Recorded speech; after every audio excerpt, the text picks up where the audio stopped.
Estamos vendo aqui alguns colegas já chegando. Bom te ver, Marcelo. Saudades.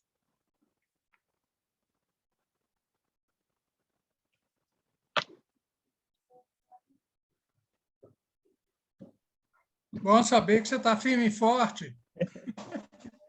Claro, continua aqui atuando para cada vez melhorar a psicologia, né? Como representante aqui, né, nós estamos começando esse encontro virtual, mais um encontro virtual que o CRP promove. Esse, em especial, é uma parceria da CPTO, de duas comissões, a Comissão de Psicologia Organizacional do Trabalho e a Comissão de Psicologia Escolar, né, educacional e escolar. Então, a gente resolveu trazer esse tema também, porque ele é muito pertinente, né, e como a gente tem, né, precisa falar disso, e nada mais, nada menos que trazer bons pesquisadores, bons atuantes da área para a gente, para estar nos participando. Eu dou as boas-vindas, né, a todo mundo, você e a todos os que já estão, né, na sala.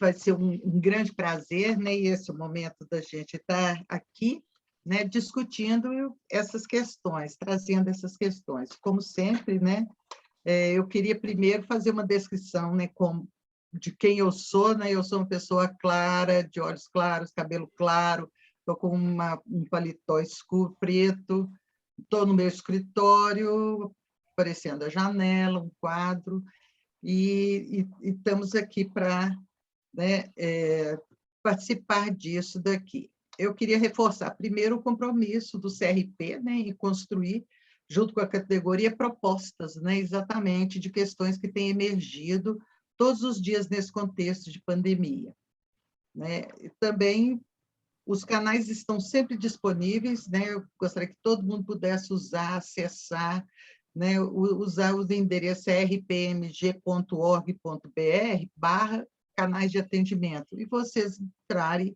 e participarem, estarem atuando, né? Acompanhando as atividades do CRP. E, caso queiram receber todas as notícias, jornais, é importante que vocês comuniquem isto ao CRP, que vocês têm esse interesse de que receba isso no e-mail de vocês.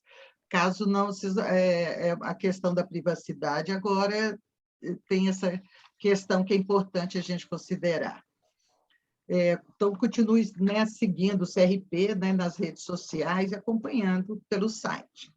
Tá? A gravação, né, do encontro ficará salva no canal do CRP no YouTube, né, e pode ser acessada a qualquer momento, né? Convidamos também vocês a participarem, né, das reuniões das comissões, nessas que eu faço parte, né, da Comissão de Psicologia do Trabalho, que já há algum tempo eu faço parte, e continuo, apesar, né, de já ter me afastado da docência, mas é importante a gente continuar trabalhando pelo engrandecimento e crescimento da psicologia, né, como ciência, como profissão, né? Eu queria, né, antes da gente, né, contextualizar um pouco essa questão, por que esse tema, né? Então, eu fiquei pensando, a gente ficou pensando nisso, eu estava relembrando algumas pesquisas, algumas questões, eu me deparei com uma questão, o Estadão apresentando uma notícia em agosto de 2021,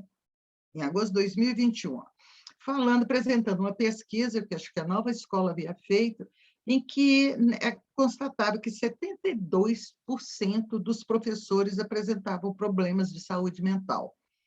Dentre essas questões, 3 questões fundamentais, que né, contribuíam, os fatores fundamentais. A falta de estrutura educacional, não conhecimento das ferramentas digitais, né, e a sobrecarga da rotina escolar. Né? Os nossos palestrantes vão aprofundar essas questões para nós aqui, trazer mais sobre isso. Então, o que eles chamam a atenção, né, eu achei interessante, que muito se elogiou a capacidade dos professores de superação das adversidades, a persistência em dar aulas, né? Muitos têm sido, inclusive, responsáveis por resgatar alunos, né, da depressão, da ansiedade, do estresse. E aí eles perguntaram, e os que se viram mergulhados nesse mesmo mar sem fim?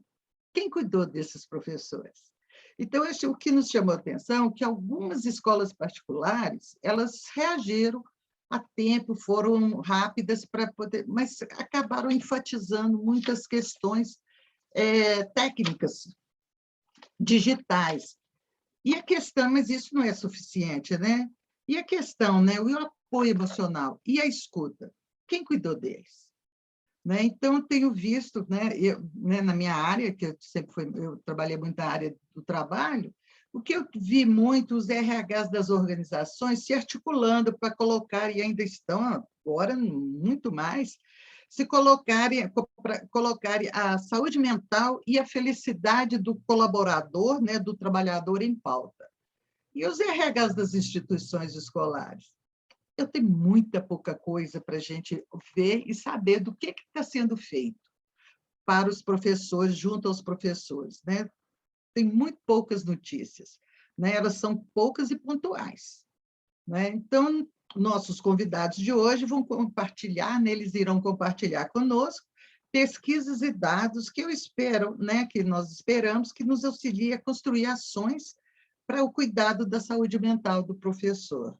Né? Então, eu passo a palavra, né, inicialmente para o professor Celso Tondino, gostaria que ele se apresentasse, e depois, em seguida, nós ouviremos também o professor Carlos Carrusca.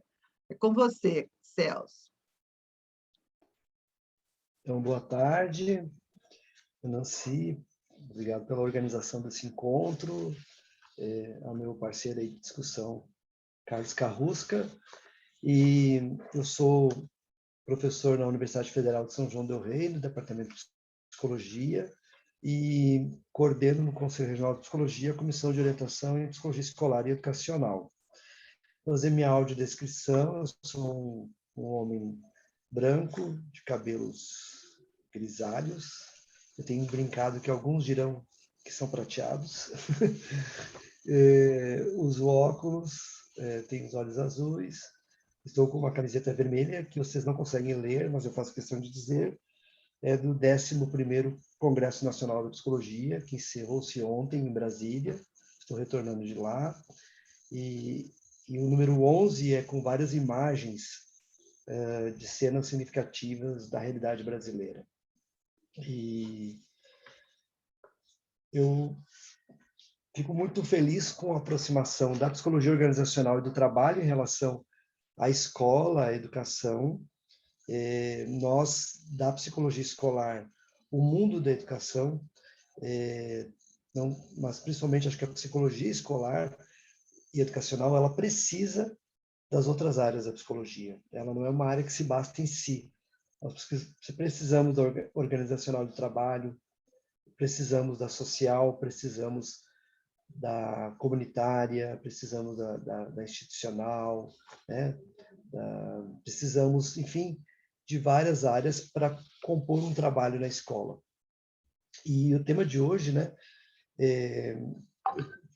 parte do seguinte princípio, que você deu uma boa iniciada aí ao dizer que se preocupou muito com a condição dos alunos, né? E quando chegava nos professores, a preocupação maior era com os recursos de tecnologia de informação e comunicação, se eles tinham ou não tinham, e como é que ficava a questão da saúde, né? E eu diria que não dá para separar, né? Os professores sofrem muito também com as condições de vida, com as condições de aprendizagem pelas quais os seus alunos passam. É um sofrimento ético-político, como diz a Bader Savaia, né? Aquele sofrimento diante da dor social, né? Diante da dor do outro, que é provocada por políticas ou por falta delas, né, de políticas sociais. E a pandemia foi repleta disso, porque se nós tivemos um desgoverno, na melhor das hipóteses, né, na saúde, ou, na pior das hipóteses, um planejamento de genocídio na pandemia, na educação, imagine como é que foi. Se a saúde, que era a questão primeira, que era salvar a vida, preservar a vida, imagine na educação. Professoras, professores estiveram abandonados à sua própria sorte. E aí eu vou falar a partir de duas pesquisas, uma que eu realizei junto com as colegas Estela Mares Breta Souza, da Unileste, do Unileste, né, do Centro Universitário Leste, do Leste de Minas, né, de Coronel Fabriciano, e da professora Débora Rosária Barbosa, da Universidade Federal de Minas Gerais, junto com algumas estudantes de graduação e de mestrado, ou até ex-alunas minhas do mestrado da UFCJ. Aline Andrade, Fernando Tassiano, Derruchete Magalhães, Marielle Costa, Helenice Araújo, e uma outra pesquisa realizada pela CNTE, pela Confederação Nacional dos Trabalhadores da Educação, que reúne os sindicatos de trabalhadores e trabalhadoras da educação de todo o país. Eu vou, por questão de tempo, e porque também aqui não é uma palestra, é uma roda de conversa, né? Eu não vou ficar detalhando muito e trazendo exatamente de onde que eu tirei a informação, da pesquisa que realizamos, ou da pesquisa da CNTE, depois também a gente pode dar acesso ao material completo para vocês.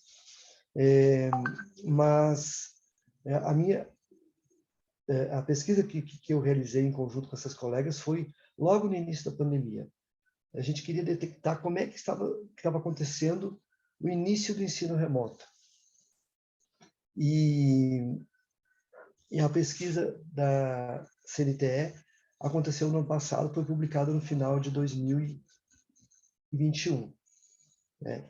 E também, numa parte da conversa aqui, a gente vai falar do retorno presencial também, porque essas duas pesquisas eram do período remoto.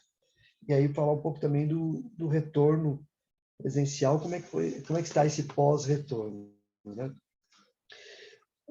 Dados da pesquisa da CNTE, que ouviu 714 trabalhadoras da educação. E aí se perguntava assim, professor, professora, por que estamos adoecendo? E buscava conhecer, então, os impactos do trabalho remoto na saúde emocional, como diz a CNTE, dos trabalhadores e trabalhadoras em educação. E se intitulou esse estudo Novas Formas de Trabalhar, Novas Formas de Adoecer. Então, é óbvio que a gente não ignora a discussão de que o trabalho também é uma fonte de prazer, mas essas pesquisas identificaram adoecimento, tá? Então, vamos falar porque é o que elas detectaram, né? Que dados encontraram? 49% das e dos participantes precisou de atestado nos últimos 6 meses. 50% ficou afastado ou afastada entre uma semana e um mês. 84% considera que o afastamento estava relacionado justamente à atividade profissional. 28% já foi pressionado a não tirar atestado médico. Nem estamos falando de atestado psicológico, até porque os empregadores, as empregadoras não aceitam geralmente, né, um atestado psicológico. Né? É uma luta que a gente ainda vai ter que ter vitória nesse país. Né? E na nossa pesquisa, essa que eu citei com as colegas, nós encontramos, essa foi uma pesquisa basicamente documental, né? A gente pesquisou 13 entidades da educação e da psicologia, entidades de âmbito nacional, de várias vertentes, ou da sociedade civil, ou do governo, ou sindical, ou científica, e nós conseguimos encontrar dados na ocasião em 6 entidades, todas da educação. Até que, naquele primeiro momento, a psicologia esteve omissa em relação a isso, né? Ao ensino remoto, né? Nós detectamos, né? É uma pesquisa que ficou bem ampla, né? Mas eu vou focar alguns aspectos aqui. Aí por isso que já trago agora que não dá para separar a condição de vida dos estudantes, da condição de vida e de trabalho das e dos professores. E, gente, e nem estou falando aqui dos demais profissionais, tá, da educação. A gente está focando hoje em professor. Porque essa pesquisa da CNTE, por exemplo, trabalhou com os funcionários e funcionárias das escolas, focando mais no nosso foco, nosso tema hoje aqui, que é o trabalho docente, né?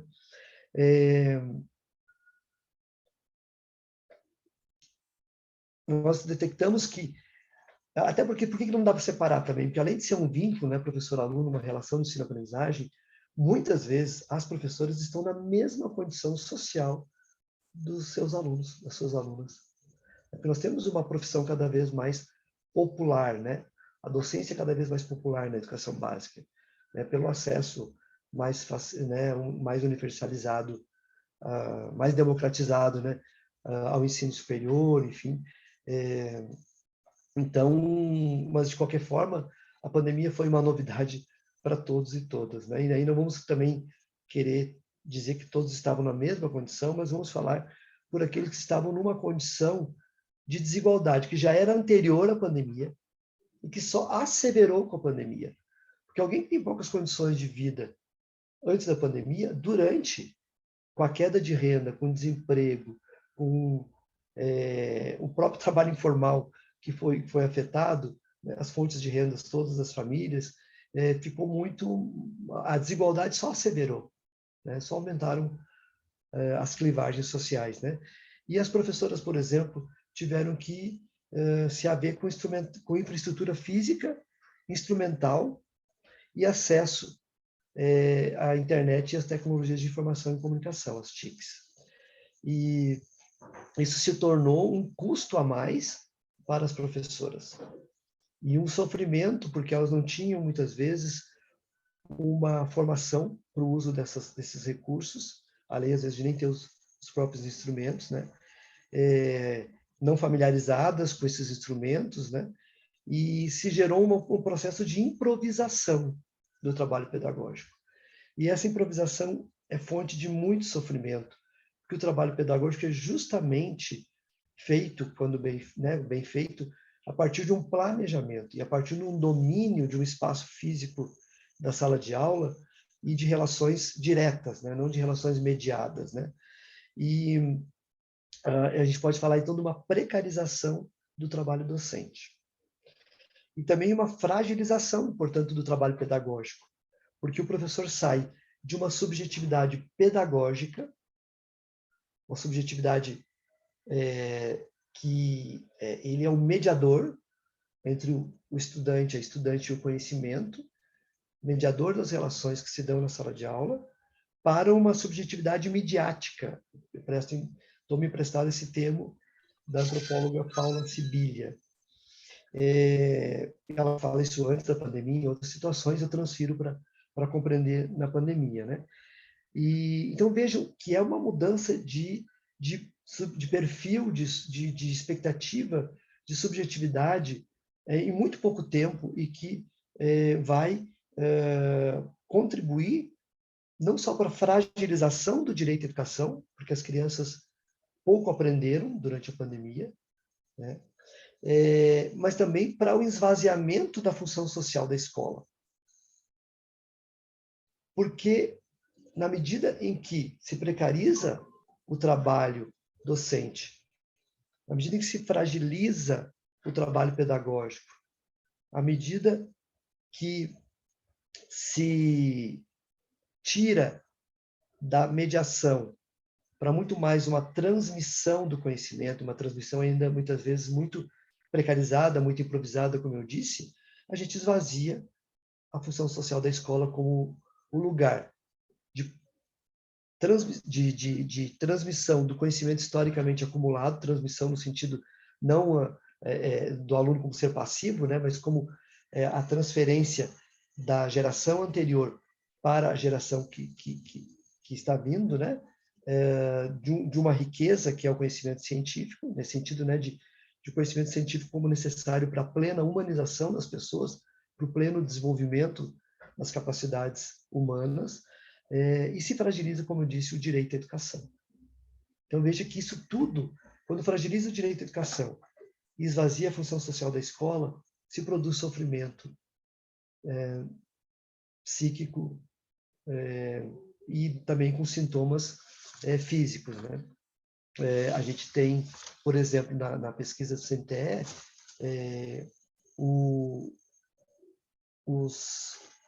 todos os relatos Só me aponta aí com a questão do tempo que eu não cuidei. Pode colocar aí no chat, fazendo favor.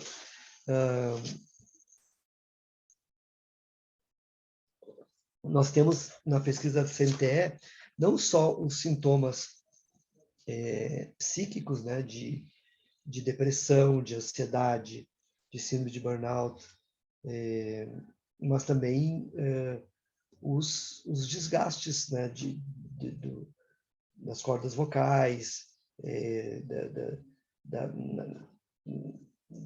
a lesão por esforços repetitivos, a questão lombar, por exemplo, né, a coluna vertebral, a região lombar. Eu, por exemplo, desenvolvi esse problema durante a pandemia, que sou professor, né, de ensino superior, sou um exemplo disso, né?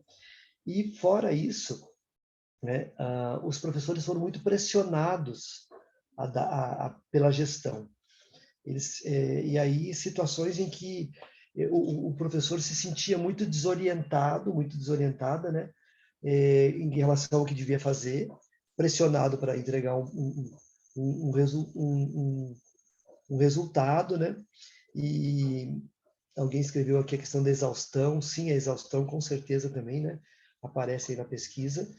E também, assim, uma ambiguidade de papéis, eu acho que é um outro aspecto que aparece na pesquisa do CNTE, o trabalho excessivo, a falta de reconhecimento, a falta de diálogo, a insatisfação da gestão em relação ao que o professor, a professora propõe, e os casos de assédio moral também, né? Então, veja que é toda uma configuração que é extremamente adoecedora, né?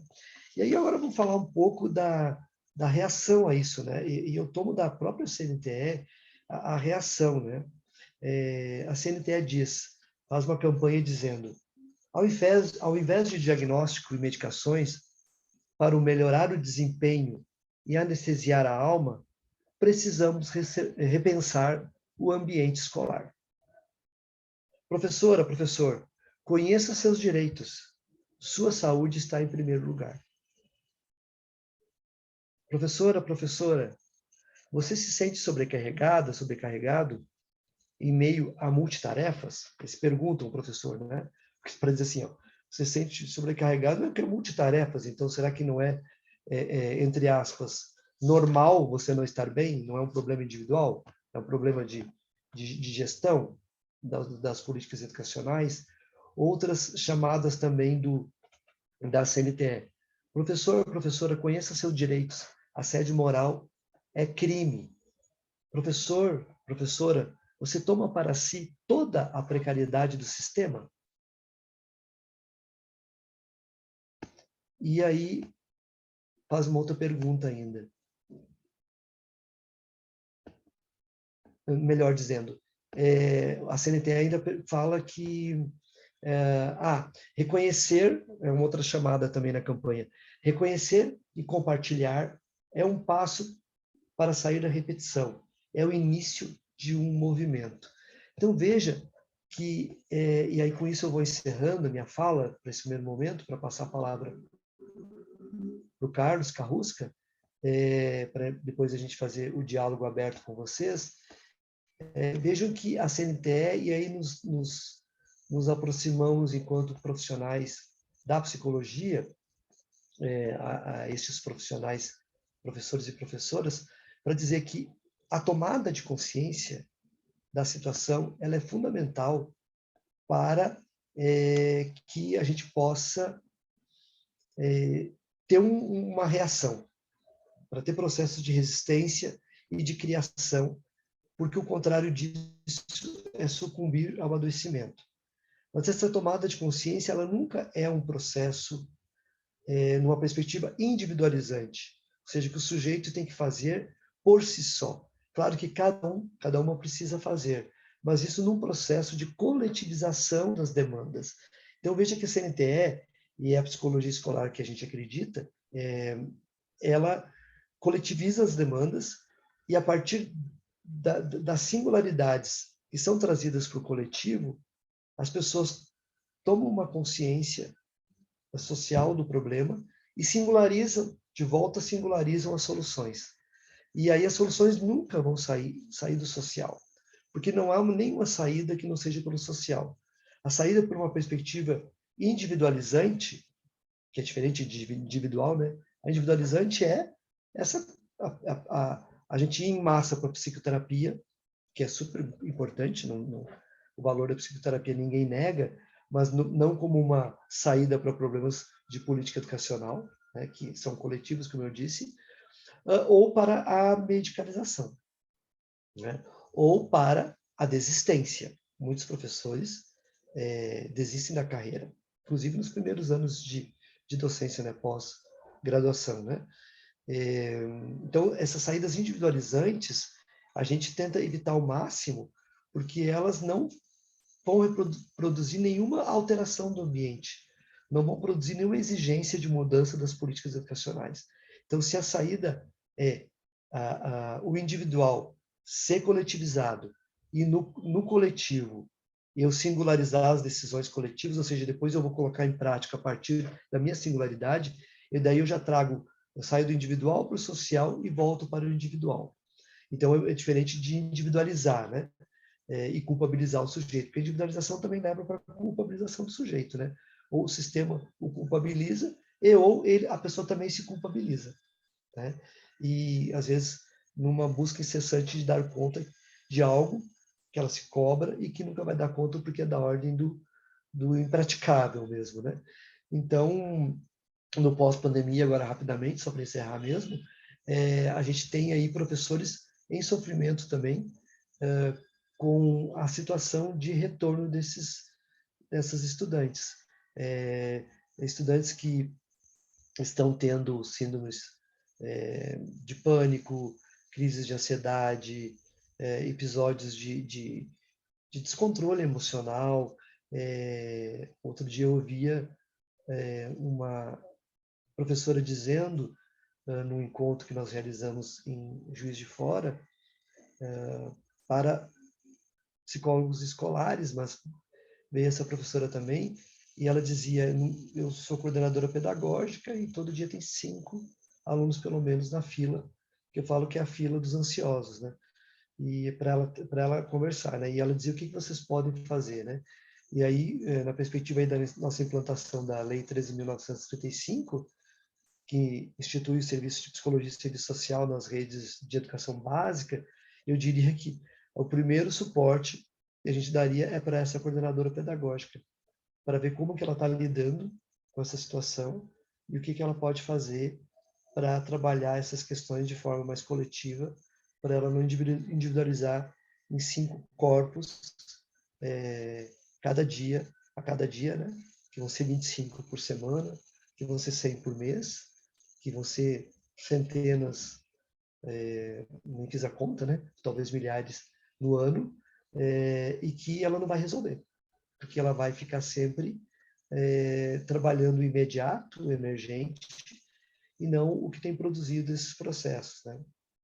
E com tudo que a gente teve de prejuízos na pandemia, com o ensino remoto, nós precisamos dizer que foi importante salvar vidas das crianças, dos adolescentes, das profissionais da educação, das famílias dessas pessoas, e que o desenvolvimento e aprendizagem que ficaram em prejuízo, nós podemos buscar agora com medidas bem planejadas, na medida que a gente retornou para o presencial.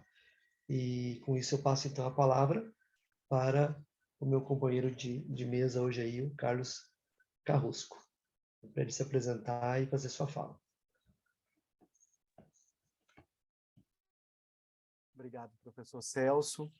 Já faço aqui o coro, não é, Nancy, com o professor Celso, pelas colocações muito pertinentes e se coadunam muito com aquilo que vou apresentar resumidamente para vocês, de um estudo que nós conduzimos sobre a saúde de trabalhadores docentes de instituições de ensino superior. A gente não focalizou uma única instituição, mas a gente criou aí um instrumento quantitativo, com uma abertura qualitativa também, para poder fazer investigação sobre a saúde dos professores durante o período da pandemia de Covid-19, especificamente aí no segundo semestre de 2021. Bom, meu nome é Carlos Eduardo Carrusca Vieira, sou professor do programa de pós-graduação em psicologia da PUC Minas, sou um homem branco, na faixa etária de 40 anos, novo, portanto, não é, Nancy? Estou aqui no meu escritório, basicamente, de onde, inclusive, lecionei durante o home office, vestido com uma camisa cinza. Tenho barba, me considero um homem quase magro. Bom, vamos lá. Basicamente, então, a gente vai tratar de alguns resultados de um estudo que nós realizamos no segundo semestre, vou compartilhar com vocês, de 2021. Durante esse período, não é, gente, a vacinação já estava, digamos, não avançando rapidamente no nosso país, a gente percebeu isso, ela avançou muito lentamente, mas nesse período especificamente, o segundo semestre de 2021, ela já estava cobrindo também e avançando sobre a categoria docente. Então, os professores e as professoras já estavam podendo se vacinar durante esse período. Isso é um dado importante, mas é um dado também importante a gente pensar na contextualização desse segundo semestre de 2021, porque nesse período a gente já somava aí quase 2 anos de pandemia e de um ensino emergencial, de um ensino remoto emergencial, como foi de fato declarado e foi a terminologia mais utilizada no nosso país. Esse estudo que a gente realizou, basicamente, ele cobriu 399 respostas válidas, obtidas junto a docentes do ensino superior de todo o país, com um predomínio aí das respostas dadas pelos professores e as professoras da região sudeste, então São Paulo, Minas Gerais, Rio de Janeiro, principalmente. Nosso objetivo foi especificamente esse, de analisar a relação entre o trabalho nesse contexto do ensino remoto emergencial e processos de sofrimento, saúde e adoecimento durante a pandemia de Covid-19. Eu acho que cumpre notar, como o professor Celso já fez, e eu ratifico isso, foi de fato muito importante que os trabalhadores docentes pudessem ter a possibilidade de laborar em circunstâncias outras que não as circunstâncias presenciais, durante um período de uma pandemia de Covid-19, que no nosso país já matou mais de 660 mil pessoas. Estamos aí nos aproximando, já até ultrapassamos 670 mil pessoas mortas por conta da pandemia da Covid-19. Então, é claro que, de um lado, a gente precisa considerar que o fato de termos podido trabalhar de casa, não expostos diretamente à circulação do vírus, como seria o caso em instituições de ensino, isso foi muito positivo, era uma medida crucial, importantíssima, que veio e deveria ter vindo justamente com outras tantas importantes aí, que infelizmente não foram adotadas pelo governo federal, e o relatório da CPI da Covid-19, que teve como objeto, inclusive, a gestão da pandemia durante o governo federal, nesse governo federal, lança luz sobre todos os problemas e crimes cometidos durante esse período. É um documento público e muito importante de ser consultado. Então, aqui a gente considerou 399 respostas válidas, a gente precisava, na verdade, de 384 para ter essa margem, esse grau de confiança e essa margem de erro, né, de 95% e 5%, respectivamente. Eu quero trazer alguns dos resultados que a gente obteve a partir desse estudo. Antes disso, só muito rapidamente, tratando aqui com vocês, a gente tem alguns pressupostos para a nossa pesquisa. A da subjetividade como processo, que se efetive um contexto sociocultural e material, e para a qual a atividade é um componente central, inclusive naquilo que diz respeito aos processos de saúde e doença.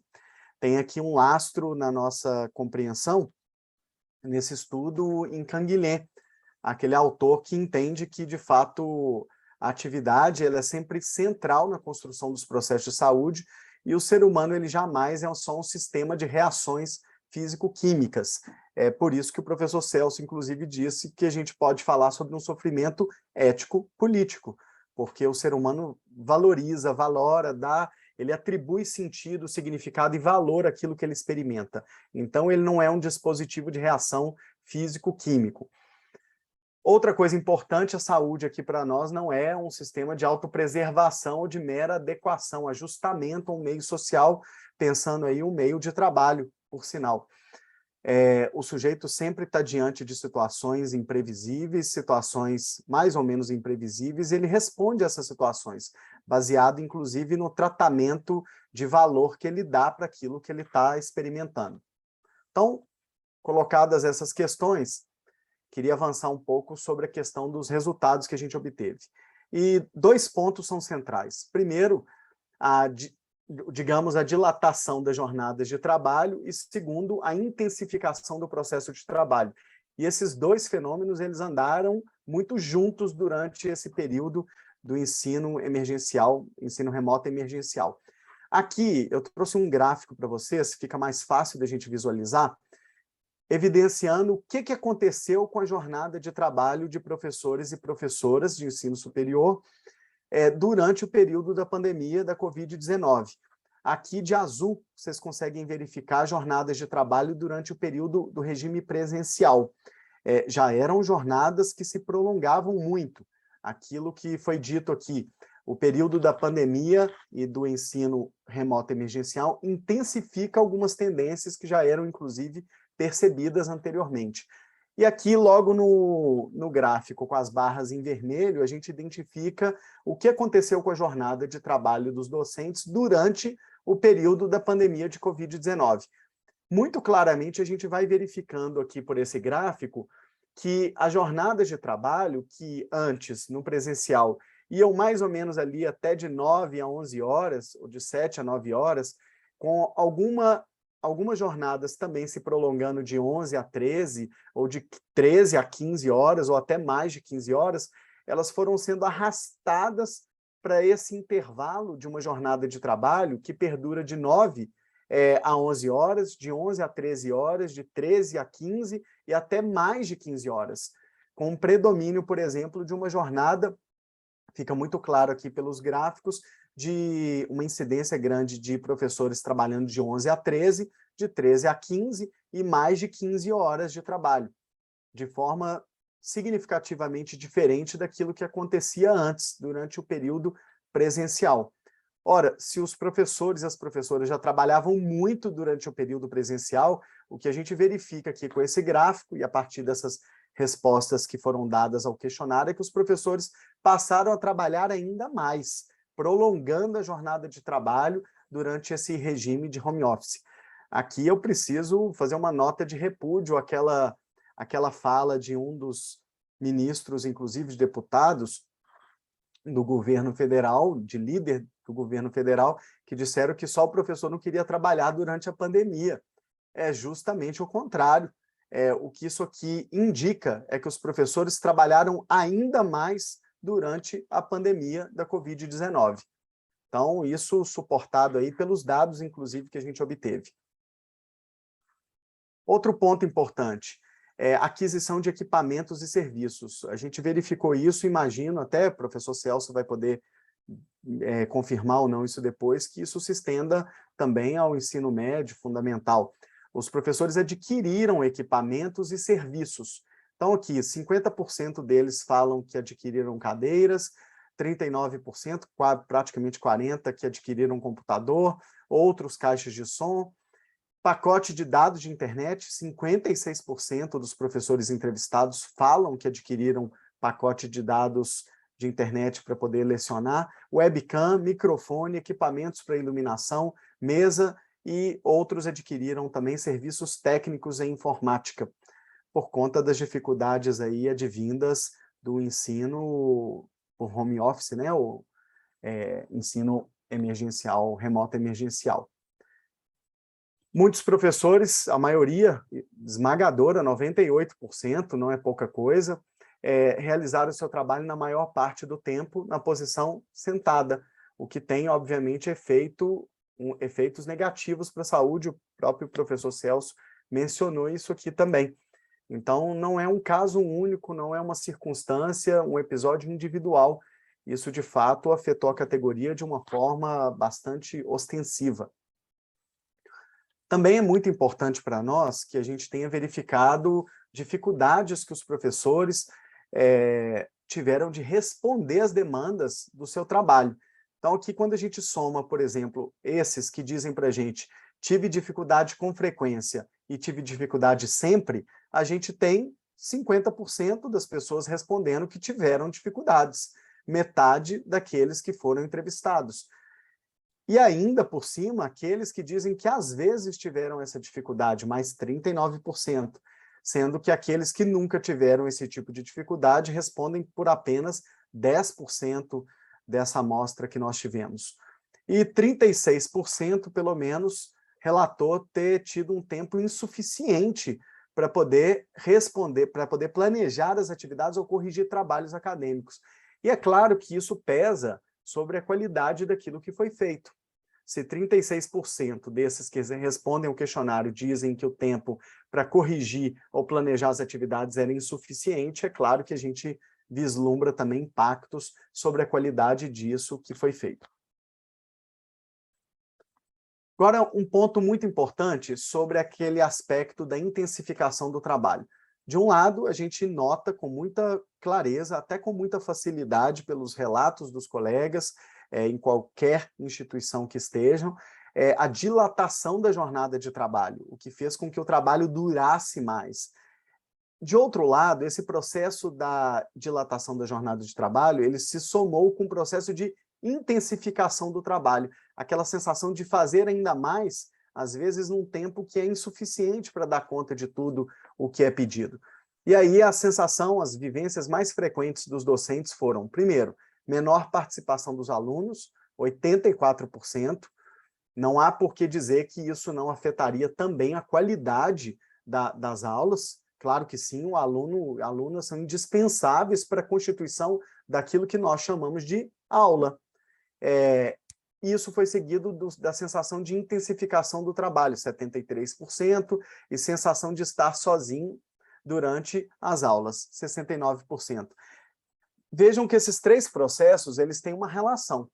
Na medida que o aluno ele fecha a câmera, o professor começa a se sentir solitário e também responsável pela aula que ele dá.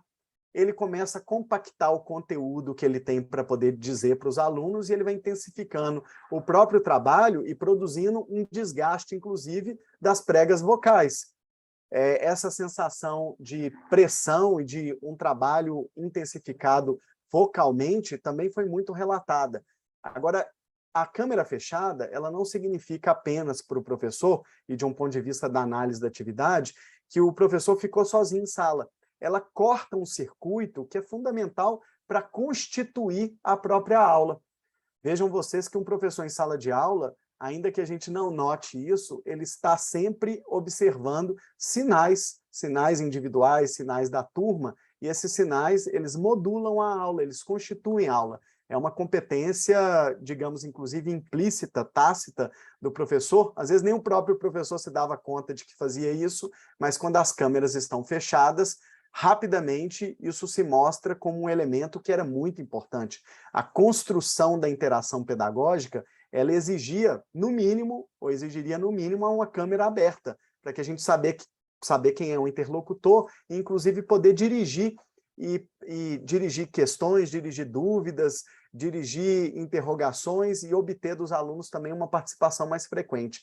Quando essa participação diminui e as câmeras fechadas vão se ampliando, o trabalho se intensifica, essa sensação de estar sozinho em sala de aula também. E aí essa compactação do conteúdo das disciplinas certamente foi ganhando cada vez mais. Esses são pontos importantes para a gente discutir, porque também a lógica de mercado que já existia muito antes da pandemia sempre pressionou muito os docentes para que eles pudessem compactar os seus conteúdos e produzirem conteúdos que poderiam ser disseminados, inclusive sem a participação do aluno. Durante a pandemia, isso vai ficando cada vez mais exposto, e é um desafio de cada um de nós, e do ensino e das instituições hoje, não simplesmente se acoplar à lógica do mercado para poder oferecer um ensino, mas poder discutir e debater modelos que façam uso da tecnologia e da mediação da tecnologia, mas que façam isso de uma maneira a não perder na qualidade. Isso é certamente um desafio. Ansiedade, esgotamento, preocupações constantes e prolongadas, dificuldade de se desconectar do trabalho, mesmo depois do fim formal de um dia de trabalho, irritabilidade e insônia também apareceram como sentimentos desagradáveis vividos pelos docentes. E um percentual de pelo menos 22% relatou o uso de medicamentos controlados para tentar enfrentar as dificuldades relacionadas ao trabalho. Esse é um percentual bastante importante aqui para nós também. E vejam vocês, quando a gente fala sobre intensificação do processo de trabalho, a gente consegue, de algum modo, estimar isso.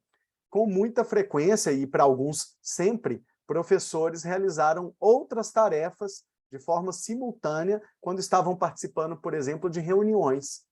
Então, estava lá o professor em uma reunião institucional, participando de uma determinada orientação pedagógica, mas estava respondendo a e-mails, estava compondo apresentações, estava produzindo material para sua aula. Outras tarefas foram realizadas de forma simultânea, numa sobreposição de trabalho em uma única unidade de tempo. Se escuta a reunião com os ouvidos e se produz uma aula ao mesmo tempo. É como se a gente tivesse convertido aquele tempo, que inclusive o tempo que estava livre em tempo de trabalho, mas também o tempo que já tinha trabalho em um tempo de sobretrabalho. Processo que certamente deixou marcas também aí por conta das exigências cognitivas que foram sendo acentuadas. E o burnout, essa síndrome de esgotamento profissional, é uma resposta a essa hiperexigência. Vamos adiante aqui. Vejam vocês. Aqui, a gente fez um teste estatístico, inclusive, para essa questão, e a gente conseguiu verificar que existe uma relação entre entre desenvolver um problema de saúde durante um home office e ter a sensação de que a sua carga de trabalho estava, né, acima ou muito acima das condições físicas e psicológicas. Quando a gente pega aqui os professores que disseram, olha, eu desenvolvi algum problema de saúde durante o home office. São 139 professores, um número superior a todos os outros que a gente tem nessa tabela. Esses são os professores que disseram que tiveram um problema de saúde durante o home office, mas também são aqueles que disseram que a carga de trabalho estava acima ou muito acima das condições físicas e psicológicas. Então, essa percepção que os professores tiveram, ela de fato tem uma relação muito forte com esse desenvolvimento de problemas de saúde. Um pouco mais adiante, só para a gente já ir tentando fechar esse primeiro bloco da nossa conversa, a gente consegue agrupar, se a gente quiser fazer isso em 4 categorias, mas podem ser outras e mais categorias também, aqui é só um breve relato do que a gente fez, a gente consegue agrupar alguns relatos que os professores fizeram por meio desse questionário, em torno da percepção que eles tiveram sobre suas condições de saúde, em no mínimo 4 categorias. Dificuldades para conciliar trabalho, afazeres domésticos e demandas familiares, ampliação das exigências físicas e cognitivas do trabalho e seus impactos para a saúde, transição e as dificuldades e possibilidades dessa transição da modalidade presencial para o ensino remoto, e também o efeito do próprio contexto e da situação da pandemia por Covid-19. E aqui alguns resultados, não sobre todas essas categorias, mas alguns registros que nos levam a escutar melhor aquilo que professores e professoras viveram, sentiram durante esse período. Uma fala de uma docente ou um docente, as novas demandas somadas ao acompanhamento online dos filhos, crise de ansiedade, com as novas demandas, né, crise de ansiedade passaram a ocorrer. Na condição de mulher, estou com a carga de trabalho triplicada, já que as condições financeiras, diante do arroxo salarial que vivemos, não nos permitem, perdão, faltou um M ali, não nos permitem ter maiores condições de uma rede de apoio, além de inúmeras coisas que precisei mobilizar para ter uma melhor qualidade no ensino em home office.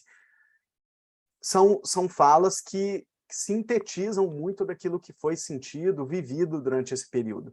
E também falas que indicam essa sensação de um aumento do volume de trabalho, somado a fortes pressões advindas da atividade laboral, e caracterizando esse senso de urgência para dar conta de responder a tudo aquilo que estava posto nesse cenário de trabalho. Por exemplo, esse relato 12, na pandemia, algumas pessoas não respeitam o horário de trabalho, demandando questões em qualquer horário e dia. Isso acaba gerando estresse. Concluindo muito rapidamente, mas só a partir disso que brevemente a gente teve a oportunidade de expor, para a gente poder conversar, esses resultados, eles primeiro sinalizam uma necessidade urgente de avaliação e revisão das condições, dos modos de gestão e de organização do trabalho. Aqui, rapidamente, os professores vão caminhando para a síndrome do esgotamento profissional e, se não para ela, para outros quadros importantes de sofrimento psíquico no trabalho. Esses dados, eles refletem também a importância da gente sempre pensar estratégias a partir da vivência daqueles que são protagonistas dessa atividade de trabalho. Me parece muito problemático, no mínimo, que a gente comece a pensar estratégias para a docência e para a qualidade do ensino, sem colocar no centro da cena professores, professoras, alunos e alunas, que participam dessa interação pedagógica, que responde pela qualidade daquilo que é feito. E, claro, a partir da percepção desses atores sociais, a gente consegue construir estratégias que vão falar de promoção da saúde, de prevenção do adoecimento e também de melhoria da qualidade daquilo que é feito. Então, essas mudanças em curso, bem numa perspectiva das clínicas do trabalho, ela precisa considerar como central a atividade docente, os dramas, os debates de normas, de valores que são feitos ali no interior da atividade de trabalho, assim como uma necessidade de cuidado para com esse ofício, o ofício docente, com o poder de ação desses sujeitos diante da realidade. O que a gente sabe nessa perspectiva clínica do trabalho responde também pelos aspectos ligados à saúde. Então, de forma mais geral, é isso que queria trazer para vocês, para que a gente possa conversar um pouco mais a partir disso aí. Meus contatos. Muito Obrigado, muito obrigada, professor Celso, Carlos Carrusca. Vocês realmente cutucaram aí a onça, né, com vara curta. É um problema muito importante, né, e que tem que ser falado, né? Aos que chegaram depois, só lembrando aos vários participantes, alguns tiveram, inclusive, dificuldade de audição, de áudio e tal. Não, esse encontro tá sendo gravado e ele fica disponível no CRP, né, no YouTube, né, lá no CRP, e vocês podem ter acesso a ele normalmente, e alguns que tiverem que sair antes podem completar, né, assistir o resto, o debate. Eu agradeço muito, né, a fala dos dois colegas aí, e queria, né, lembrar aqui alguma questão que vocês dois me chamaram a atenção, né, eu acho que acabei juntando as duas coisas, a gente não resiste, né, como que essa questão do lugar social do professor, como que vocês trouxeram essa questão dessa construção de qual é o lugar social do professor, como que ele foi impactado pela pandemia. Quando o professor Celso fala, né, desse espaço que as pessoas, né, o esvaziamento da função da escola, né, que cadê, né? Qual que é a minha função agora, se não, cadê essa interação? Então, fica focalizando muito a questão da interação, da transmissão de um conteúdo, e se perde essa questão importantíssima, né, que chama atenção aí, que é exatamente do contato dessa interação pedagógica, dessa fala, desse quem é o olho no olho do aluno, quem está ouvindo, essa sensação de estar sozinho, né, e que desmotivou muitos dos nossos colegas, a gente brincava, gente, cadê esse pessoal? Fala, diz alguma coisa, porque isso faz parte. Eu fiquei pensando, Carlos Carrusca, sobre a questão da construção de gênero professor, que ela faz parte disso, né? Essas questões. Então, e agora? Como é que nós fazemos, então, com essa construção? Que gênero é esse que está sendo construído? Né? Então, como que isso está impactando esse novo gênero, essa nova função professor? Isso me chamou a atenção e queria que os dois pudessem comentar isso mais alguma coisa. Mas antes, né, de deixar a fala com você, só lembrando aqui, tem gente perguntando como é que tem acesso às pesquisas, como é que vocês fazem, né? Se vocês vão ter disponibilidade para elas, né, para colocar, os contatos estão aí, seria via eles, como é que eles podem fazer? E queria que vocês, né, comentassem, né, algumas questões aí, principalmente essa questão que me chamou muita atenção, qual que é esse lugar social do professor? Ele foi desconstruído? Nós temos que construir coletivamente, aí eu volto ao Celso falando da importância da coletividade, que não pode ser só eu, né? Um grupo de professores, mas como é que é essa construção? Como é que ela vai ser? Nancy, tem várias questões que interferem nisso, né? Primeiro, eu quero dizer, Carlos, que interessante, né? Que independente do nível né, da educação, né? Você falou da educação superior, eu também, essa questão da intensificação do trabalho docente foi muito presente também, na educação básica, né? Então, acho que faltou falar disso um pouquinho, né? E acho que você me fez lembrar de dizer que também aconteceu na educação básica, né? Sim. E assim, vamos lá. Qual é o papel social da escola? A escola é a instituição social, né? É um produto da modernidade, basicamente, né? Do pensamento moderno, de ter um lugar para a transmissão da ciência, a transmissão do conhecimento historicamente acumulado. Né, hoje, o que a gente tem? A gente tem uma função de professor legitimado por uma formação, né, por instituições credenciadas, então ele é o sujeito que está reconhecido pelo Estado e pela sociedade como aquele que faz essa função, né? Quando eu falo transmissão, gente, não é aquela coisa conteudista, né? O professor ser ativo e o aluno ser passivo, a educação bancária que o Paulo Freire criticava, não é disso. A transmissão no sentido pleno, né? O professor faz a mediação é algo extremamente complexo de fazer, exige um planejamento.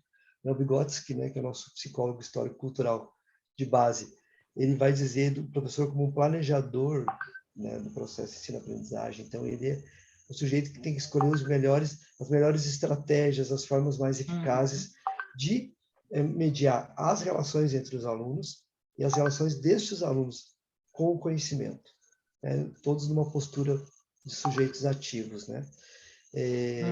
Nós temos hoje um problema sério, tem duas questões. Durante a pandemia, se apostava, tinha uma aposta. Se vocês forem ler minha pesquisa, eu não falei disso porque eu acho que essa aposta não venceu, pelo menos me parece que não, de que a gente continuaria na educação básica, educação superior, eu vou deixar para o Carlos falar, né?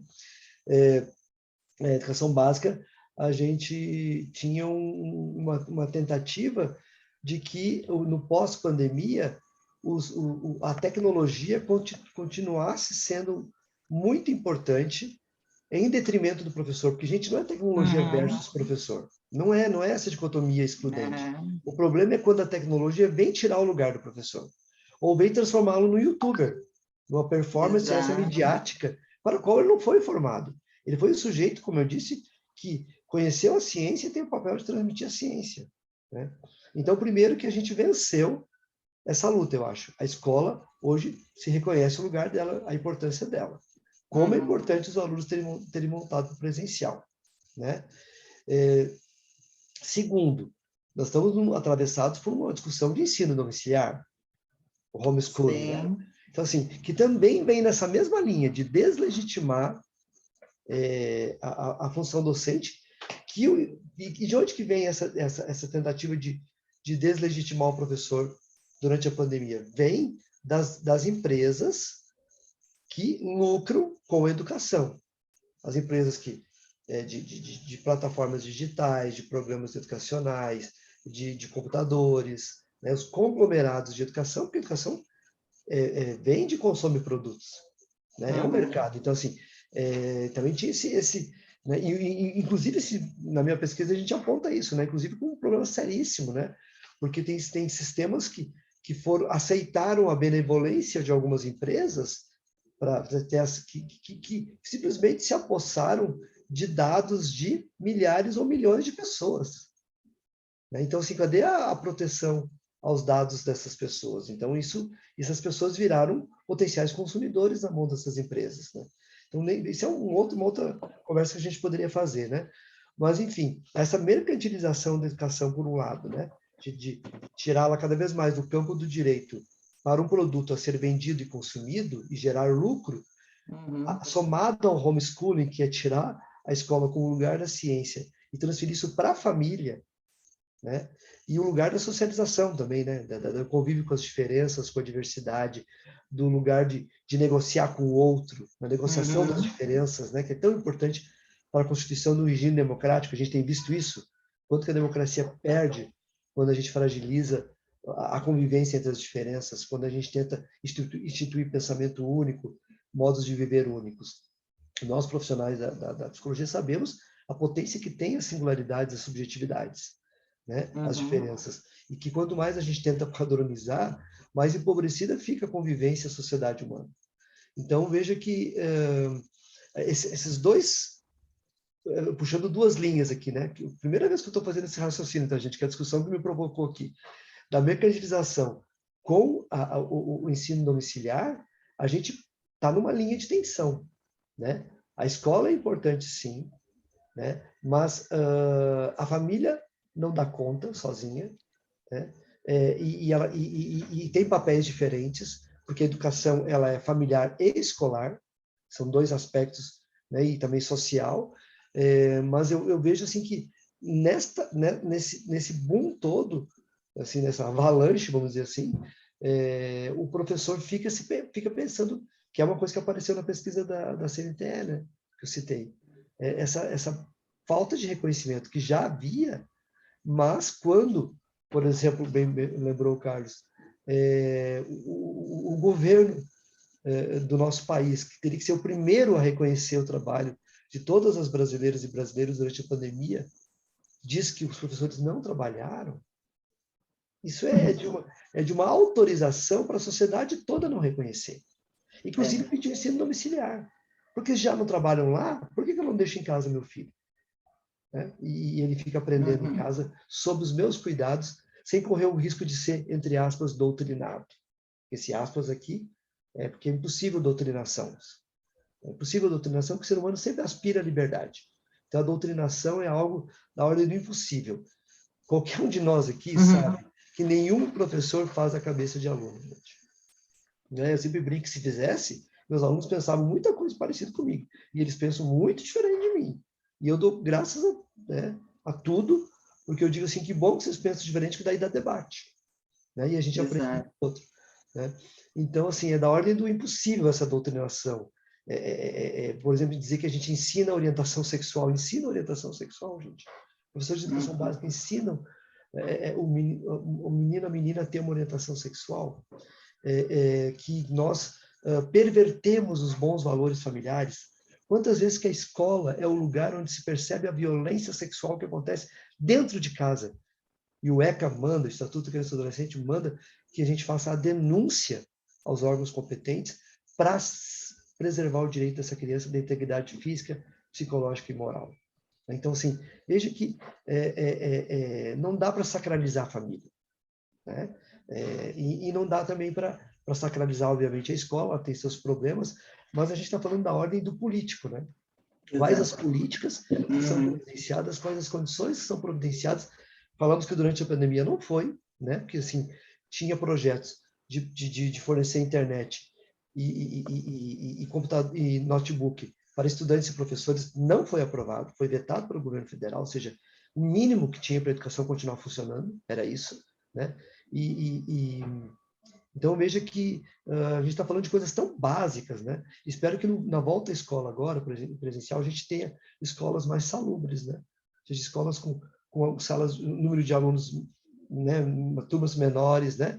Salas mais ventiladas, melhor iluminadas, e que a gente faça aí um bom trabalho para organizacional de trabalho, né? Uma melhor organização do trabalho e de gestão das relações do trabalho. Porque há muito sofrimento na escola que é da ordem da gestão das relações. Sim. E o trabalho pedagógico é um trabalho imaterial, né? Na classificação lá do material e imaterial, né?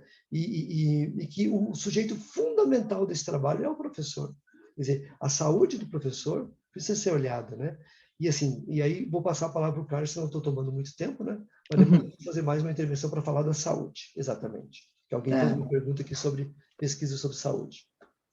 Eu acho muito pertinente aquilo que o professor Celso considerou aqui, com certeza, e acho que essa discussão sobre o homeschooling, exatamente nessa vertente que ele fez, me recordei aqui, professor Celso, da proposta contra a própria educação, que é a proposição da tal da escola sem partido, que veio com esse feitio, com essa imagem de uma escola que finalmente poderia livrar os alunos e professores e pais de uma educação doutrinária, seja lá de qualquer coisa que fosse, sem partir de um diagnóstico, no mínimo, razoável sobre a realidade. A escola sem partido é uma proposta política, tanto é que ela foi proposta por partidos políticos também num ambiente político, ainda que o movimento tenha começado antes de adentrar essa arena especificamente, essa área jurídica e legislativa.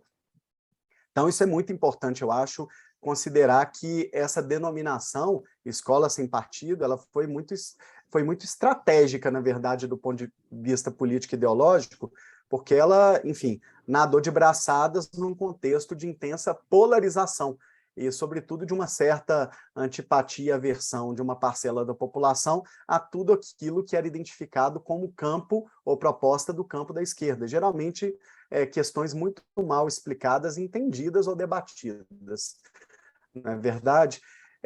E muito longe de propor uma escola sem partido, o que a gente viu com essa proposição, já inclusive considerada muitas vezes inconstitucional, porque viola direitos e pressupostos que a gente tem no nosso país, e ainda temos, e que bom que temos, muito longe de tentar oferecer liberdade para as pessoas, o que essa proposição tenta fazer, e agora via homeschooling também, é encastelar as pessoas, enclausurá-las em concepções de mundo, concepções de sujeito, de vida, que já são concepções dominantes, inclusive. Enquanto a escola é lugar da diferença, é lugar da alteridade, é lugar do debate, de tudo isso que o professor Celso colocou de forma muito incisiva e aspectos, inclusive, com os quais concordo, todos eles. Então, a gente tem um desafio contemporâneo, eu acho, Nancy, de achar medida também do uso da tecnologia, mas debatendo questões que são muito importantes. Sim, a tecnologia pode ser uma mediação incrível para ensino e aprendizagem, mas a gente precisa discutir, então, a exclusão digital, porque no nosso país é uma parcela da população das classes D e E não tem acesso a isso.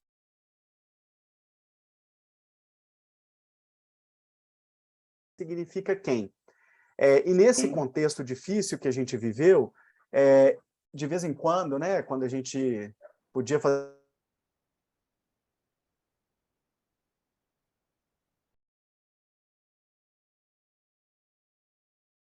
o governo não considera a escola uma tarefa, uma atividade essencial. Considera. É por isso que os educadores, que também são pessoas essenciais, como os alunos e as famílias, estavam em casa fazendo o ensino por meios remotos. Por conta justamente de um falso dilema aí colocado, e a gente viu isso muitas vezes, entre saúde e economia. A gente já sabia disso, que para melhorar a economia a gente precisava cuidar da saúde, oferecer dignamente oportunidades para as pessoas, para que elas voltassem, mas voltassem, por exemplo, vacinadas. E aí, à medida que o governo federal, de forma muito letárgica, vai atuando e de modo sistemático a impedir a vacinação e a fazer isso demorar muito mais tempo do que deveria, inclusive, ter demorado, a gente assiste pessoas morrendo, famílias ficando aí numa situação devastadas por conta agora de órfãos da pandemia também, numa situação que é de fato assim, que causa, né, o absurdo em cada um de nós. E aí eu penso que o gênero, vou dizer o gênero profissional, né, Nancy? O gênero dessa atividade do docente, eu vejo num fogo cruzado, sabe? É aquilo que o professor Celso bem colocou. A gente quer, sim, poder lidar com a tecnologia, fazer com que ela tenha alcance e assuma um papel de mediação que possa ser, inclusive, importante para aquilo que a gente faz. A gente está fazendo isso aqui hoje. E isso tem seu lugar, isso tem sua importância. Mas não no lugar do professor. Porque se isso acontece, e a informação aí vai se espraiando e se difundindo na sociedade sem um interlocutor qualificado que discute essa informação com o aluno e que produz conhecimento, a gente vê um terreno muito fértil para outro tipo de coisa. O autoritarismo, o negacionismo e as fake news, a desinformação. Na ausência desse interlocutor privilegiado, qualificado, que muitas vezes é o professor, o autoritarismo e o negacionismo nadam de braçada. Então, eu fico sempre pensando nesse contexto que a gente está vivendo, é por isso que tantas críticas foram e continuam a ser feitas, né? A serem feitas aos docentes, aos professores, porque eles são esses interlocutores que vão descortinando, muitas vezes, aspectos críticos do contexto em que a gente está vivendo. E o professor, ele é fundamental, o professor e a professora são fundamentais na sociedade que a gente vive. Mas eles precisam ser valorizados, inclusive na esfera federal, não é? Assim, em todas as instâncias que a gente tem no nosso país. Por último, me causa também muito espanto quando a gente vê o professor reivindicando melhores condições de trabalho e você vê, de outro lado, as famílias dizendo que o professor não devia fazer a greve, o professor não devia se mobilizar. Ora, essa família tem que se perguntar em que escola e nas mãos de quem eu deixo o meu filho? De um professor que participa de uma categoria maltratada, que tem condições de trabalho lá no ensino fundamental e médio, por exemplo, terríveis para a sua saúde mental e que produzem sofrimento, com esse educador, nessa condição, que você quer que o seu filho e sua filha sejam educados, me parece um contrassenso isso. Então, a gente precisa fazer, de fato, essas reflexões e concordo, vou resgatar aqui um pensamento que o professor Celso colocou no início, e não de forma individualizante e individualizada. De forma coletiva, essa reflexão precisa ser feita. Legal, muito boas essas considerações. Eu queria, então, colocar uma pergunta aqui da Patrícia Cordeiro, que é voltando aqui para até o papel do psicólogo, né, já que né, o Conselho de Psicologia está promovendo esse encontro aqui, que ela pergunta, na pós-pandemia e no retorno ao trabalho presencial, qual seria o papel do profissional da psicologia nas escolas? Como a psicologia pode ajudar e contribuir para minimizar os impactos da pandemia na saúde mental dos professores e professoras? Agradecemos a Patrícia. O que vocês podem ajudar, né, a colocar como uma questão? Antes, a Sabrina perguntou sobre a pesquisa, né? Então, a da CNTE está na página da CNTE, inclusive tem um relatório completo lá, tá? Eu trouxe somente alguns dados, né? E essa que nós realizamos, nós, Unileste, nós, UFCJ, né? Unileste e o FMG, ela está numa revista para ser publicada, está em vias aí de uma revisão final, né? mas eu vou deixar meu contato aqui e a gente pode passar o material para a pessoa, né? Porque como para a revista tem que manter o caráter inédito, né? Não pode publicar, né? Tem uma questão toda, né? Mas a gente pode socializar um relatório dela, né? Bom, eu ia falar de saúde, né? Eu disse, olha, gente, bom, primeiro saúde, né? Para um psicólogo profissional da saúde, profissional das ciências humanas, né? Primeiro que ele é da interface, né? Das duas, né? Segundo que em todos os ambientes que a gente trabalha, todas as áreas, especialidades da psicologia produzem saúde nas suas intervenções. Então, para mim, saúde é um conceito, por exemplo, aprender na escola é um aspecto da saúde, produz saúde. Ensinar bem, né? O aluno aprender na escola é um fator de saúde para ele. O professor ensinar bem é um fator de saúde, né? Ter boas relações no trabalho, bom, estou diante de uma pessoa do trabalho aí, né? Duas pessoas, então não sou eu a dizer isso, né? Mas boas relações de trabalho são relações de saúde, né? E então, assim, uma criança desenvolver-se e aprender, que é o seu direito na escola, é fundamental para a sua saúde, né? Então, eu digo que escolas, boas condições de trabalho, boas condições de ensino-aprendizagem, elas são produtoras de saúde. Então, primeiro isso, né? E acho que a gente entende. Agora, a psicologia escolar não é um serviço de saúde na escola, né? Aí tem uma diferença, porque daí nós temos todo um referencial da psicologia escolar educacional, com a interface, como eu disse na minha primeira fala, né? No início da minha primeira fala, assim, a gente precisa de várias áreas, por exemplo, quando a gente vai discutir as questões étnico-raciais, de diversidade sexual na escola, a gente precisa de outras áreas, de outras ciências e de outras Interdisciplinar, não é? áreas da psicologia, como a psicologia social, né? Isso. Não, vocês não vão encontrar em psicólogos escolares clássicos uma discussão aprofundada sobre as questões da diversidade sexual, por exemplo. Encontra na Maria Helena Souza Pato, né, a nossa precursora da psicologia escolar de perspectiva crítica, encontra sim a discussão da questão da discriminação do negro, fracasso escolar está atribuído ao negro, porque o negro compõe basicamente as camadas populares do nosso país, né? Basicamente, não apenas, mas basicamente. Então, isso é fundamental, então, a gente pensar que nós estamos na escola para trabalhar questões dos preconceitos, das estigmatizações, das dificuldades do processo de escolarização, das questões,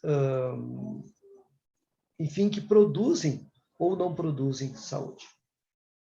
Então, assim, nós não vamos fazer um atendimento psicoterápico de crianças e nem de professores. Então, se a gente trabalha saúde do estudante nessa perspectiva que eu disse, focado no desenvolvimento e na aprendizagem, em contribuir com as condições que favoreçam o desenvolvimento e a aprendizagem, também vai ser assim com o professor, e como eu disse também numa das minhas falas, não dá para separar a condição do ensino da condição de aprendizagem, que é um vínculo, né, o processo de ensino-aprendizagem. O processo de escolarização, um dos aspectos é o ensino e aprendizagem. O processo de escolarização envolve outras coisas. Envolve, por exemplo, a organização da carga horária, né, disposição da infraestrutura, dos equipamentos na escola, a infraestrutura, né, a gestão, os aspectos bem atinentes ao organizacional de trabalho, né? O processo de escolarização envolve as políticas educacionais que chegam na escola e como é que elas são reinterpretadas, atuadas na escola, a participação da família, a interação com a comunidade, com a rede de proteção social, né, SUS. O processo de escolarização envolve algo muito mais que o ensino e aprendizagem. Mas, então, veja que a gente vai fazer um trabalho de psicologia institucional, né? E não um serviço de saúde dentro da escola, né? Então, assim, precisamos de serviço de saúde do servidor, professora, precisamos sim, mas daí isso vai ser do campo da saúde, porque aquilo que, assim como a criança, aquilo que a gente não conseguir resolver no campo da escola, vai ser encaminhado para atendimento na saúde. Mas aí, assim, numa perspectiva de que a escola está sendo cuidada, né, nos aspectos que são adoecedores, né? Mas há algo que é do campo da individualidade, que precisa de um suporte individual, né? E que não jamais excluindo esse atendimento, esse trabalho coletivo, né? Então, ficou bem explicado? Porque isso a gente não vê escrito, tá, gente? A gente não vê escrito isso que eu estou dizendo. Ainda falta falar sobre isso. Sabe um ponto... Pode concluir, Não, professor. mas é isso, porque e aí então é difícil às vezes de você sintetizar numa conversa algo que é muito complexo, né? Como é que você explica que nós somos da saúde, mas ao mesmo tempo não fazemos um serviço de saúde quando é escolar, né? Eu acho que tem uma interface muito importante entre a psicologia educacional, escolar e a psicologia do trabalho, exatamente por conta disso que você colocou. O nosso fazer educacional, educativo, ele pressupõe certas condições. Essas condições são as condições institucionais, organizacionais, individuais, interpessoais, coletivas. Tudo isso está colocado quando a gente está na nossa atividade e precisa realizar o nosso trabalho. E sempre pensando, né, gente, naquela concepção de trabalho, não como execução de um protocolo dado. A aula não é executada, a aula é produzida, criada naquele momento, por mais que você tenha tudo preparado. O raciocínio ele vai sendo elaborado à medida que você vai tecendo, quase que artesanalmente, se não artesanalmente, com seus alunos, com seus pares, aquelas reflexões. Então, isso é muito importante. E eu fico pensando que, sim, as instituições elas têm de ser cuidadas de forma mais ampliada, e elas têm de ter disponibilidade, inclusive, de setores que façam atendimento aos professores, para suas necessidades, para suas questões de saúde, mas na perspectiva da psicologia do trabalho, da psicopatologia, da saúde mental e trabalho, a gente sempre pensa em transformar o trabalho, mais do que em produzir qualquer tipo de resiliência para o sujeito que o leve a ter de suportar situações que são cada vez mais insuportáveis. Diante das situações insuportáveis, a gente está convocado a transformar o que é insuportável. E aí, é claro, assim, essa interlocução, educação e trabalho, ela é fundamental, porque a gente está num contexto em que essas duas coisas operam como categorias que são muito centrais. O professor Celso colocou aqui falou uma expressão que eu achei muito importante, porque ela de fato, reverbera positivamente na nossa área e nas clínicas do trabalho. O trabalho bem feito, ele é critério de saúde para o docente também.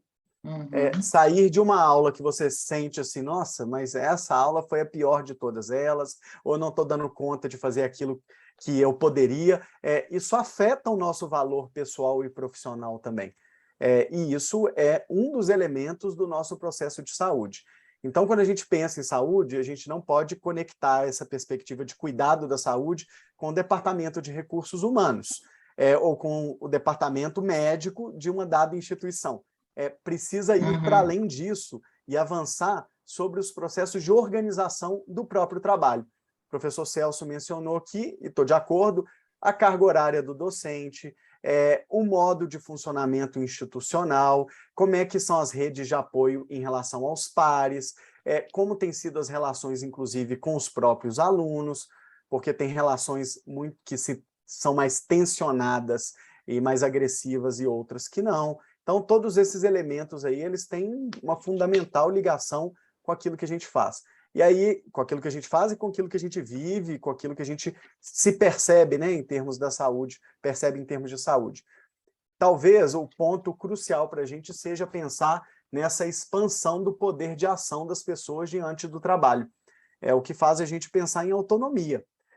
Mas aí cabe uma pergunta, assim, que a autonomia, de fato, as pessoas estão construindo em um cenário tão difícil como esse, né, que o professor Celso bem configurou e contextualizou, de uma proposta de homeschooling, que eu mencionei, da escola sem partido. Vejam vocês que antes da gente ir para o ensino emergencial remoto emergencial, o que a gente ouvia muito falar no nosso país era isso: grave o seu professor, denuncie o seu professor. Imagina só, gente, e aí a gente foi para o ensino remoto. A gravação estava lá, inclusive, disponível, né, professor Celso? para ver se de fato a gente estava doutrinando ou não alguém a fazer qualquer coisa. E o fato era outro, é que a gente estava ali na sala de aula, seja virtual ou presencial, ajudando a refletir, a pensar, a fazer esse retorno do sujeito sobre si para uma tomada de consciência que viabilizasse descortinar esses dispositivos ideológicos, políticos, econômicos que deixaram o nosso país na situação em que ele está hoje, inclusive.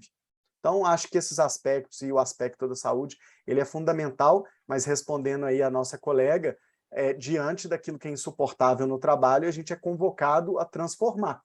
E a gente não faz essa transformação se a gente não identifica os elementos que operam para que a pessoa fique doente, e não só ela, mas um coletivo inteiro. Os resultados que eu trouxe aqui, os resultados que o professor Celso expôs, eles vão indicando essa situação de um cenário epidêmico na categoria profissional. Não é o adoecimento de uma ou outra pessoa.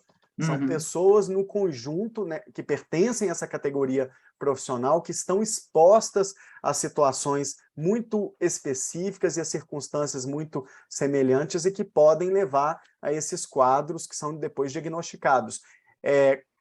Podem até ser diagnosticados como problemas individuais, mas a gente sabe bem que não são, que tem uma ligação profunda com as condições materiais, sociais e ambientais e laborais que essas pessoas tiveram e têm, né? Tiveram durante e têm depois da pandemia da Covid-19. Nancy, minha última fala. Sim. Isso que o Carlos fala de que o professor é chamado à resiliência para resolver os problemas. Indica isso, né? E veja que a nossa Base Nacional Comum Curricular, que é um documento que orienta hoje a formação dos currículos da educação básica, o que ela vai dizer? Da formação do sujeito pela pedagogia das competências, que é o sujeito aprender a empreender a si mesmo. Um professor resiliente que é ensinado que vai ensinar o aluno a empreender a si mesmo. Gente, fechou tudo, né? Individualiza. Individualiza, exatamente. Vai cair na individualização.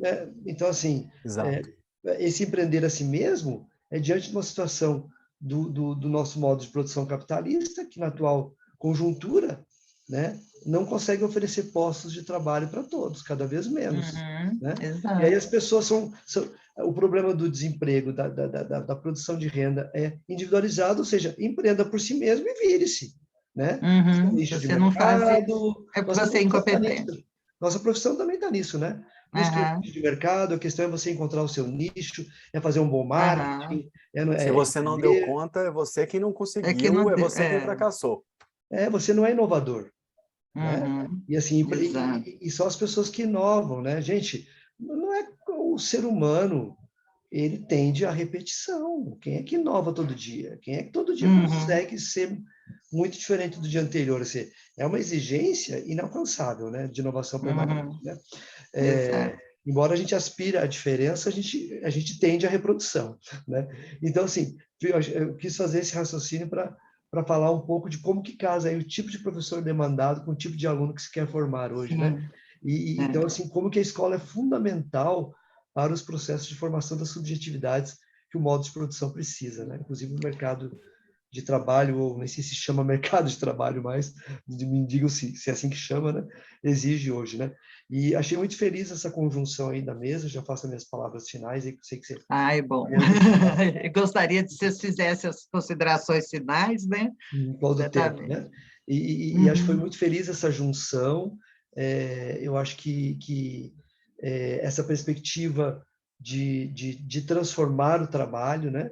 Que o Carlos traz, é a nossa perspectiva da escolar, de transformar a educação, né? Para a gente não individualizar o fracasso escolar, né? O fracasso do sistema, da máquina escolar, ele não ser individualizado nos corpos de crianças negras, LGBTs, etc., desse país, né? Para a gente não culpabilizar professoras, professores pelos resultados escolares, né? E a gente buscar aí nessa possibilidade mesmo de pensar cada vez mais que eu fiquei muito pensativo sobre o que você disse, Carlos, porque eu mesmo, às vezes, tento me encaixar muito nas exigências acadêmicas, né? Nós trabalhamos na pós-graduação, a gente sabe disso, né? Produtivismo, né? E eu fiquei pensando, o que eu posso fazer para tentar transformar isso, né? Em vez de me submeter menos, né? Apesar de que eu gosto muito do que faço, né? Tenho prazer, né, no trabalho, como diz o Dejurs, mas assim, o que a gente pode ir transformando, porque o sofrimento não é inerente. Ele é construído socialmente, ele não é inerente ao trabalho. Ele é uma construção. Então, se ele é uma construção, a gente pode desconstruí-lo, né? Sim. E foi muito, muito feliz essa conjunção. Hoje agradeço demais o convite, espero ter conseguido contribuir. E aí vou deixar também aí o meu contato para enviar para quem tiver necessidade aí no chat de entrar em contato, né? Obrigado e boa tarde. Agradecemos, Celso, foi ótimo. Gostaria de ouvir, então, as considerações finais do professor Carlos.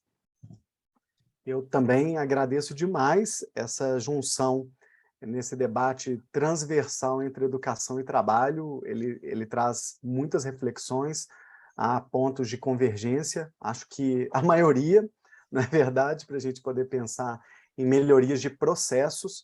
Acho que aqui uma coisa que foi muito destacada são os problemas da individualização e da psicologização também das relações de trabalho, das relações pedagógicas no contexto educacional e escolar. Quando se faz isso, geralmente a gente começa a procurar os culpados e a entender menos a atividade como um produto, um resultado de um conjunto de circunstâncias que envolvem os sujeitos, mas envolvem também suas condições. Ninguém trabalha fora de determinadas condições. Então, acho que esse é um ponto bastante singular e importante aqui para a nossa reflexão de hoje. E aí agradeço a Nancy, ao CRP também, por essa oportunidade que tive aqui com o professor Celso, que já disse, né? Eu ouvi no São Gabriel, na PUC Minas São Gabriel, tive a oportunidade mais uma vez, e que bom, de novo aqui, que a gente possa manter esses espaços de interlocução, que são espaços também da gente pensar alternativas, da gente fazer diagnósticos sobre a situação e de monitorar o que vem acontecendo para que a gente possa enfrentar da melhor forma e, ao mesmo tempo, para que a gente possa oferecer alternativas e outros caminhos, né, que valorizem, tenham como valor prioritário a saúde das pessoas, a vida e também a qualidade do ensino, daquilo que a gente faz e ama, né, fazer, inclusive. Carrusca, que tal você convida para o CITRI? Ah, com certeza. Não convida, não, o público aproveita? O Fala do CITRI? CITRI. O CITRI, gente, é esse simpósio internacional de trabalho, relações, né, educacionais entre educação e trabalho, e que trata de subjetividade também. O CITRI é um evento bastante amplo. Ele já aconteceu nesse ano, a gente está aguardando agora a publicação dos anais do evento, e certamente é um simpósio que já se consolidou, não me recordo aqui exatamente quando foi o primeiro, mas desde que a primeira edição foi realizada, ele nunca mais parou. Então, ele tem exatamente esse propósito de conseguir articular essas categorias, educação, identidade, trabalho, relações sociais, isso tudo está muito colocado, sabe, nesse evento. Então, já vou fazer o convite para o próximo CITRI, pelo menos, para que vocês possam participar. É um evento muito importante e transversal, né, como de fato precisava e deveria ser. Eu agradeço, então, a presença de todos que acompanharam e que gostaram muito, vários aqui falando, elogiando as reflexões, agradecendo as contribuições de vocês, não é? Então, eu queria, né, que vocês nos acompanhassem nos sites do CRP, e essa discussão é importante para a gente trazer, exatamente para a gente fortalecer esse papel do Conselho de Psicologia, que é o fortalecimento da psicologia nessas reflexões, inclusive para a gente construir juntos essas propostas de qual que é a atuação do psicólogo, uma atuação ética e competente, né? E que ela seja como a gente fala, coletiva e não individual, para atender um ou outro, não é essa a questão. É a psicologia, que desde que a gente fala que tem várias psicologias, né? Mas eu acho que esse encontro da psicologia do trabalho com a psicologia educacional, ela foi importante para mostrar exatamente isso, que não dá para a gente ficar nos bloquinhos, nas categorias, né? Nos caixotinhos separadinhos, não existe isso. Né? A realidade não é essa. Né? Então, eu estou assim, parabéns aos dois convidados nossos, agradeço e estaremos outras vezes, podem saber que chamaremos de novo, se preciso, e que estamos abertos também, inclusive, para vocês proporem coisas que quiserem participar junto com a gente. E a todos convido para participarem das comissões de temáticas, né, do Conselho, que são importantes para essa construção também. Tá? Abraço a todos e até o próximo encontro, então. Tchau, tchau.